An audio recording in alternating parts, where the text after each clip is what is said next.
अंबिकापुर में दीपावली की रात एक युवक पर जानलेवा हमला हुआ। पीड़ित की मां शोभा तिवारी निवासी वार्ड 33 मनोजपुर ने महिला आयोग रायपुर, कलेक्टर सरगुजा और पुलिस अधीक्षक और सरगुजा रेंज आईजी को पत्र लिखकर न्याय और कार्रवाई की मांग की है। शोभा तिवारी का कहना है कि उनके बेटे आदित्य तिवारी उर्फ अंश पंडित पर कुछ लोगों ने हमला किया, जिससे वह गंभीर रूप से घायल हो गया। जिसकी सूचना मिलने पर अंश पंडित की मां और पिताजी मौके पर पहुंचे तो उनके साथ भी मारपीट की गई, जिसमें अंश पंडित के पिता बाबा पंडित के सिर पे गंभीर चोटें लगी हैं, तो वहीं अंश पंडित की जीवन ज्योति अस्पताल में आईसीयू वार्ड में इलाज चल रहा था।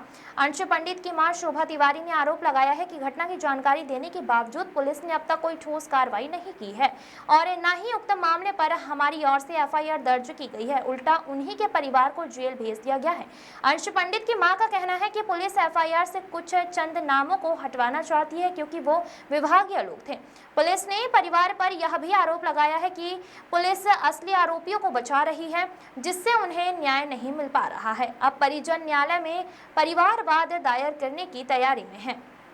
वहीं इस मामले पर वरिष्ठ अधिवक्ता रमेश चंद्र शुक्ला ने बताया कि दीपावली की रात की घटना और पहले भी हो चुकी कई घटनाएं जिसमें पूरे परिवार के नाम शामिल कर दिए जाते हैं। अगर पिता अपने बेटे की रक्षा के लिए जाता है तो उसे अपराधी बना दिया जाता है और पूरे परिवार को बदनामी का सामना करना पड़ता है। एक प्रतिष्ठित परिवार अब सरगुजा में सर उठाकर नहीं चल सकता है। वहीं अधिवक्ता ने यह बताया कि एसपी और जिला कलेक्टर को मामले की शिकायत कर दी गई है। अगर दोषियों पर कार्रवाई नहीं होती है तो न्यायालय में परिवाद दायर किया जाएगा। पीड़ित मां ने प्रशासन से उच्च स्तरीय जांच और दोषियों की गिरफ्तारी की मांग की है। फिलहाल कलेक्टर और एसपी सरगुजा के पास शिकायत पहुंच चुकी है। अब देखना होगा कि कार्रवाई कब तक होती है और अपराध कर खुलेआम घूम रहे लोगों पर पुलिस काफी समझा कब कसता है। हालांकि इस पूरे मामले पर एडिशनल एसपी अमलोक सिंह ढिल्लों ने मीडिया पर बयान तो नहीं दिया है, पर यह कहा है कि जांच कर दोषियों पर जल्द कार्रवाई की जाएगी। अंबिकापुर से महेंद्र पाल सिंह की रिपोर्ट। मेरा नाम शोभा तिवारी है, मैं अंश की मम्मी हूँ। क्या मामला था दिवाली की रात का? एक्चुअली मामला ऐसा कुछ भी नहीं था। हम लोग दिवाली की रात पटाखे वगैरह जो है बाहर अंश और मैं सब खुशी खुशी मना रहे थे, दिवाली मना रहे थे। इस बीच अंश के पास फोन आया कि होटल एवलॉन आ जा, हम लोग वहाँ पार्टी करेंगे। तो अंश गया।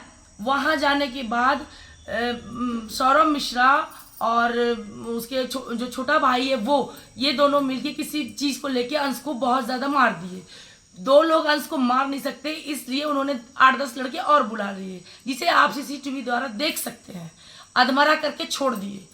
इस बीच हमारे पास फोन आया इसके पापा के पास रात को 2 बजे कि अंश को मार दिए हैं। तो हम लोग जब लेके गए, देखने को गए उधर, तो उधर से उन्हीं के लड़के लोग घर लेके आए। घर से जब मैं देखी इस हालत में कि उसका कंडीशन ठीक नहीं है, तो मैं जीवन ज्योति हॉस्पिटल के एडवाइस की, बट उन्होंने सीधा वहाँ सुभाष गवर्नमेंट स्कूल के पास जाके गाड़ी रोका, जहाँ लोग पहले से खड़े थे। बात की जा रही है एएसआई राकेश मिश्रा के घर में घुसकर मारपीट की गई थी। क्या मामला था? नहीं, वहाँ पे मुझे नहीं पता, वहाँ पे किसी का भी ऐसा घर नहीं था एएसआई वगैरह का, मैं ये सब नहीं जानती। बस मैं इतना जानती हूँ कि वहाँ पे सुभाष गवर्नमेंट स्कूल चौराहे पे मेरे बच्चे को मारा जा रहा था, जिसे आप सीसीटीवी द्वारा देख सकते हैं। कितने लोग थे सुभाष गारमेंट के सामने मारपीट करने वाले? कम से कम 100 लोग थे।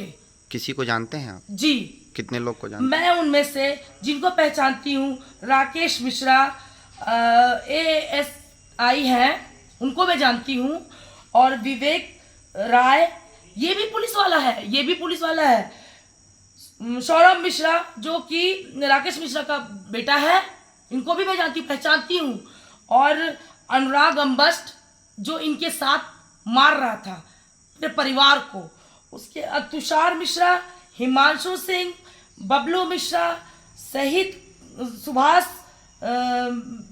स्कूल के सामने मेरे बच्चे को मार रहे थे। पति को आपके चोट लगी है? मैं जब हम लोग दोनों जब वहाँ पहुँचे, क्योंकि मैंने देखा अपने बच्चे को कि वो बुरी तरह से उसको मार चुके हैं। मैं उसको अपने बच्चे को कवर की कि अगर एक डंडा भी मेरे बच्चे के ऊपर पड़ जाता तो वो नहीं बचता, मर जाता। तो मैं कवर की। इस बीच बचाव में पूरे परिवार के ऊपर प्राणघात तक हमला किया गया। ये जितने लोग हैं, ये स्पेशली ये लोग किए हैं, जिस वजह से मेरे पति पे 12 टाके, मेरा बेटा आईसीयू, मेरा छोटा बेटा हाथ टूट गया, उसका टूटा हुआ, मतलब सबके सब जेल, और मार भी खाए, जेल भी गए। मुझे बताया कि लेफ्ट साइड का नस में इधर स्वेलिंग है, जिस वजह से अगर थोड़ा भी लेट होता ब्रेन हेमरेज हो सकता था, लकवा हो सकता था, और वो कॉमा में भी जा सकता था। 48 घंटे सीरियस क्रिटिकल में था, डॉक्टर ने ऐसा कहा था। 48 घंटे हम इसको खाना पानी नहीं देंगे, ये डॉक्टर ने कहा। छुट्टी का तो अभी सवाल ही पैदा नहीं था, छुट्टी नहीं हो रहा था उसका, लेकिन जो सच है वही बोल रही हूँ मैं कि क्यों दबाव बना गया, छुट्टी करो। जेल के गेट से मैं फोन पर बात कर रहा था लड़का आपका, किससे बात हो रही थी, क्या बातें हो रही थी? बहुत वायरल हुआ, मीडिया ने दिखाया कि मोस्ट वांटेड अंश पंडित जो है बात कर रहा है। जेल के पास से, क्योंकि मैं अपने बेटे से मिल नहीं पाई थी, तो अपने बोला मम्मा मुझे ना ब्रश, अंडरवियर, टॉवेल वगैरह भेज देना, जो उसको डेली यूज की सामान है वो भेज देना। बस इतना ही बात किया था वो मुझ पे। तो अंश पंडित को जो भी कार्रवाई की जाती है उसके साथ पूरे परिवार को ऐड कर दिया जाता है उसमें, जिसमें हम फीमेल जो है जिसमें बहुत परेशान रहते हैं। होने के बाद भी अंश पंडित का छोटे मोटे लड़ाइयों में नाम आ जाता है, क्या कारण है? क्या अंबिकापुर में रहता है लड़का? नहीं, मेरा बेटा अंश इंदौर में रहता है, महालक्ष्मी नगर में, जिसे आप जाके उसकी देख कर सकते हैं। कितने दिनों से? 4 साल से। मैं यहाँ रखती ही नहीं उसको, वहाँ अच्छी खासी पढ़ाइयाँ कर रही है, वहाँ अच्छे खासे रिजल्ट आ रहे हैं उसके, और यहाँ 1 आध या 2 दिन के लिए जब भी आता है या फिर कहीं भी रहता है, उसके दोस्त कहीं भी लड़ाई करते हैं, उसका नाम उसमें ऐड करके थाने में उसको FIR कर दिया जाता है, जिससे 27 केस बना के, आरोपी बना के जिला बदल की कार्रवाई की गई। क्या चाहती हैं आप प्रशासन से, क्या मांग करती हैं? मैं चाहती हूँ प्रशासन से कि दोनों तरफ का सुनो। कोई मीडिया मेरे सामने नहीं आई, मुझे थाने में भी नहीं सुना गया, मेरी जो तकलीफ है वो कहीं रखा ही नहीं गया। मुझे एक तरफा न्यूज़ दिखाया गया मेरे अंश के खिलाफ का, बट हमारा कोई किसी ने सुना ही नहीं, कभी भी नहीं सुना।